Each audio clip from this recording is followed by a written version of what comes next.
Well, our very special guest is Warren Wilson. We appreciate Warren being with us today. Good morning, Warren. Morning. Appreciate it. You doing all right? Doing good today. How about Well, you? I'm all right. I got coffee and air conditioners on and low humidity. We're in great shape.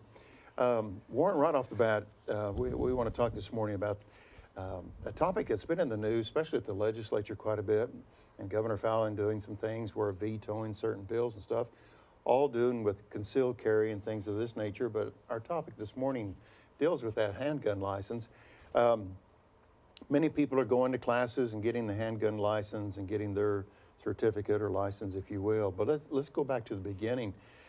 Can you kind of tell us what prompted, at least in the state of Oklahoma, where you were required to get a license? Was it a legislature move to said, okay, in 1990 or whatever, from now on, if you have a firearm, you got to have a license? Can you tell us when that all started?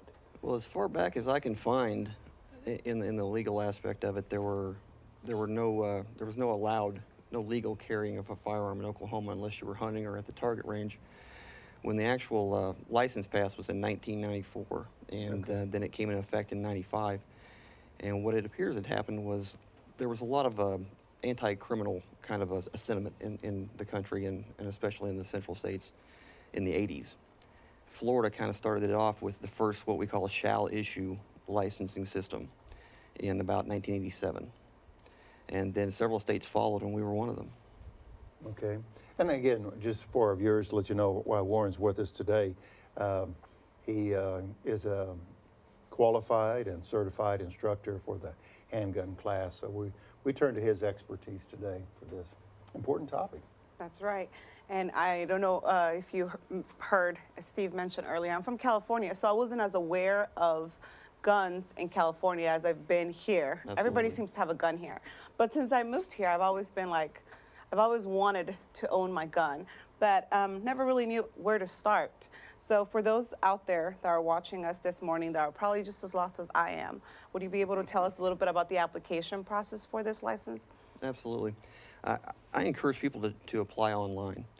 It's a very good process that the Oklahoma State Bureau of Investigation has put into place, and you can do a lot of it as an applicant online, including even uploading your photograph and paying your licensing fees.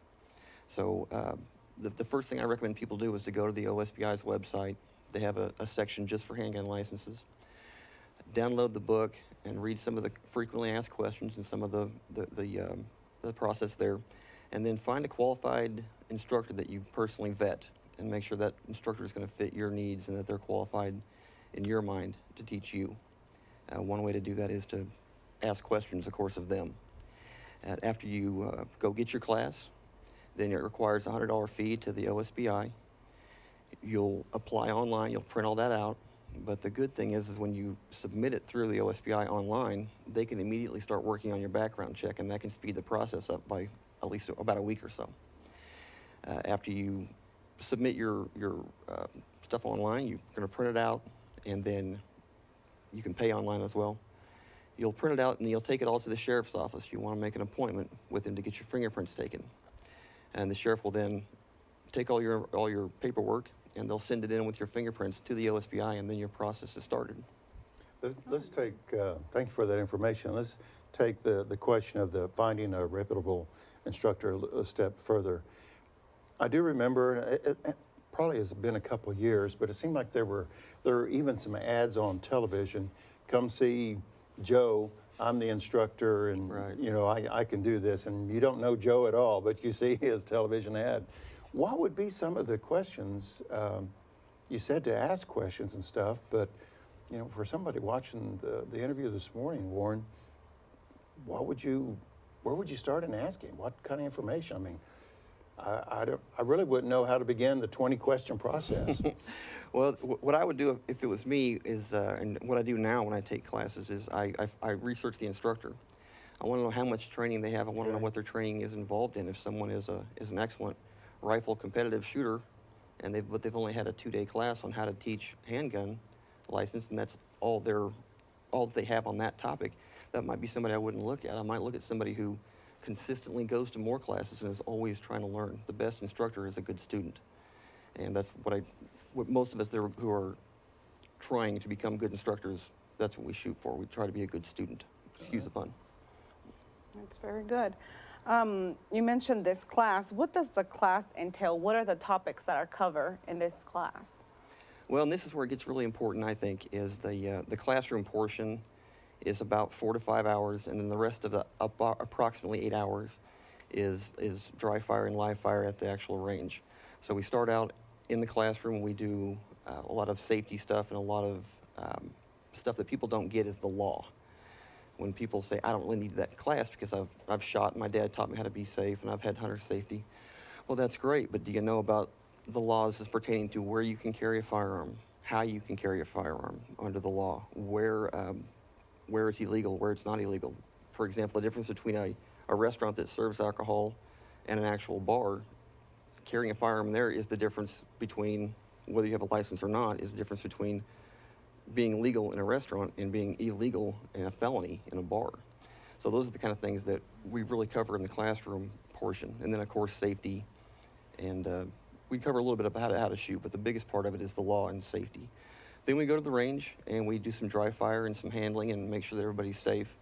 And then we actually do our live fire practice run. And then we do a live fire qualification run. It's not terribly challenging, but it does give us an idea if someone is safe or not. And then, of course, if they're not safe or they don't pass their written test, they don't get their license. Warren, let's talk a little bit about the curriculum. Being born and raised in Oklahoma and lived in Oklahoma most of my life, there was an understanding about guns and my pickup truck, my car, my home, or whatever, kind of the Oklahoma version, if you will. Mm-hmm. But one of the enlightening things to me when I took the class a few years ago was what you just addressed about where to keep the weapon, mm-hmm. not load it, not under the seat, put it in the back. If you're ever stopped, tell an officer, I do have a weapon in the car. That was very enlightening to me because I was kind of groomed in the Oklahoma rural farm way of doing things. So let's talk about the curriculum. Who writes it? Where does it start? Well, it's a really good curriculum written. It's about an 8-hour course, and it's written by the Council on Law Enforcement Education and Training, what we call CLEAT. They handle all the training and oversee all the training for law enforcement in the state and for security and now bail bonds enforcers. And so they were tasked by the legislature to write the curriculum. And it's a really well done curriculum, but remember it's only 8 hours. So it still doesn't cover as much as we'd like it to. And is the 8 hours, is that a legislature? Yes, it uses the literal words about 8 hours. Okay. Very good. Is there an age limit to participate in this class? Yes, when it was first passed, it was 23 years old because the legislature thought it would be a good idea to keep kids in college, which is generally about the age they graduate, is 22. So they thought 23 would be a good age, and there was a bit of a backlash over that, so that now it's 21. Okay. One of the things that I learned in the class was to raise the awareness about carrying a weapon to other states. Be careful if you're going to Pennsylvania, New Jersey, and I'm just throwing those states out there and not directing anything towards them, but it raised the awareness that Oklahoma has their set of laws and maybe the others are not as conformed to the law. It just varies from state to state. So how in the world can you find out if you're on vacation, you take a weapon and you're driving to Las Vegas? How do you know what that law is and if you're abiding the law if you're in New Mexico? Exactly. The good news is about having a handgun license is you get some reciprocity with other states. Okay. They will honor our license with some states. And at last check, it was 38, I believe, that Oklahoma has reciprocity with. We honor everyone else's, all 50 states, but not everyone honors ours because everybody has their own laws. So when you travel out of state, you have to be cognizant of that. One way to do that is the OSBI's website. They actually have a current list of all those states that we have reciprocity with. However, you should always do your research before you leave and make sure nothing has changed because it changes on a regular basis. Nevada, for example, has gone back and forth on whether they will accept our license on a regular basis. And of course, Nevada is one of the states that a lot of people go to for vacations. Sure. Well, I think sometimes you hear in the news of a professional athlete or someone of notoriety, if you will, and they've carried a weapon across state mm-hmm. lines and they thought, well, I've been carrying it forever and I didn't know it was against the law or different. So I guess be prepared if you go on vacation. Absolutely. Yeah. Do your homework. Do your homework, okay. You mentioned this website where people can go and look at other state laws regarding the license. Where can people go to learn more about handgun licenses? Is that the only resource, or are there other resources? Well, I would start with the OSBI first. That's going to be where you're going to get the most accurate information. They're in charge of issuing licenses, so they have all the information as far as that goes. And then CLEAT would be another website to go look at if you wanted to learn a little bit about the training. But almost everything is going to be under OSBI's handgun licensing. That's where I would start before I would go anywhere else, because you don't maybe the veracity of the information isn't as good as it is with OSBI.